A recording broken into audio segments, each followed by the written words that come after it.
साथियों, आप सभी का इस चैनल पे पुनः एक बार बहुत बहुत स्वागत है। आज हम लोग जानेंगे आईपीसी की धारा 381 381 के संबंध में। और इस संबंध में बताया गया है कि अगर मालिक के घर नौकर चोरी करता है या फिर किसी ऑफिस में कोई ऑफिस कर्मचारी के द्वारा चोरी किया जाता है तो उसका क्या सज़ा का प्रावधान है, कोर्ट की प्रक्रिया क्या है, उसके संबंध में हम लोग विस्तृत जानकारी प्राप्त करेंगे। अगर आप नए हैं तो निश्चित रूप से चैनल को सब्सक्राइब कीजिए ताकि आपको नेक्स्ट नोटिफिकेशन मिलता रहे और आपके ज्ञान का वर्धन होना ही मेरा मुख्य उद्देश्य है, क्योंकि आम जन तक कानून की पहुंच हो, कानून के प्रति अवेयरनेस आए, यही मेरी चाहत है, यही मेरी कल्पना है, यही मेरा उद्देश्य है।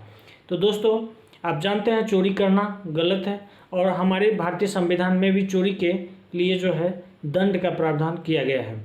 तो चोरी के लिए दंड का प्रावधान किया गया है और धारा 381 इंडिविजुअल इसके बारे में बताती है कि अगर कोई नौकर यानी जिस मालिक के यहाँ वो रह रहा है अगर वो चोरी करता है तो ये कॉग्निजेबल ऑफेंस में काउंट किया जाएगा, यानी संज्ञेय अपराध में होगा, कोई भी मजिस्ट्रेट के द्वारा विचारणीय होगा।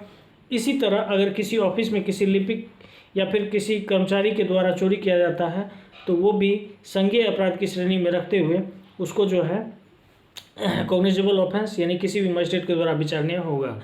ये दोनों को हम आईपीसी 381 के अंतर्गत रख सकते हैं और इस पे जो है बजाते एफआईआर लंच किया जाता है। एफआईआर लंच करने के बाद जब कोर्ट मामला पहुंचता है तो फिर आप एंटीसिपेटरी बेल के लिए फाइल करते हैं। कभी कभी रेयर केस ऐसा होता है कि एंटीसिपेटरी बेल आपको नहीं दिया जाए, but you have an evidence ही नहीं, अगर आपके पास सॉलिड एविडेंस है यानी आप कोर्ट को ये बताने में सक्षम हैं, यानी आपके पास ऐसा कुछ सबूत है जिसके तहत आप ये कह सकते हैं कि ये लगाया गया इल्ज़ाम जो है मेरे प्रति झूठा है, इसमें मेरी लिप्तता नाम मात्र की भी नहीं है और मजिस्ट्रेट को अगर ऐसा लगे तो आपको निश्चित रूप से बेल दिया जा सकता है।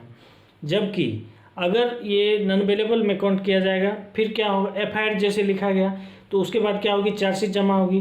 तो चार्जशीट का मतलब क्या हुआ, पुलिस का वो लेखा जोखा जो अनुसंधान के तहत पाया गया, अपने इन्वेस्टिगेशन के दौरान जो भी पाया गया, इन्वेस्टिगेशन को जब वो कोर्ट को सुपुर्द करते हैं तो फिर क्या होगा, मामला ट्रायल में जाएगा।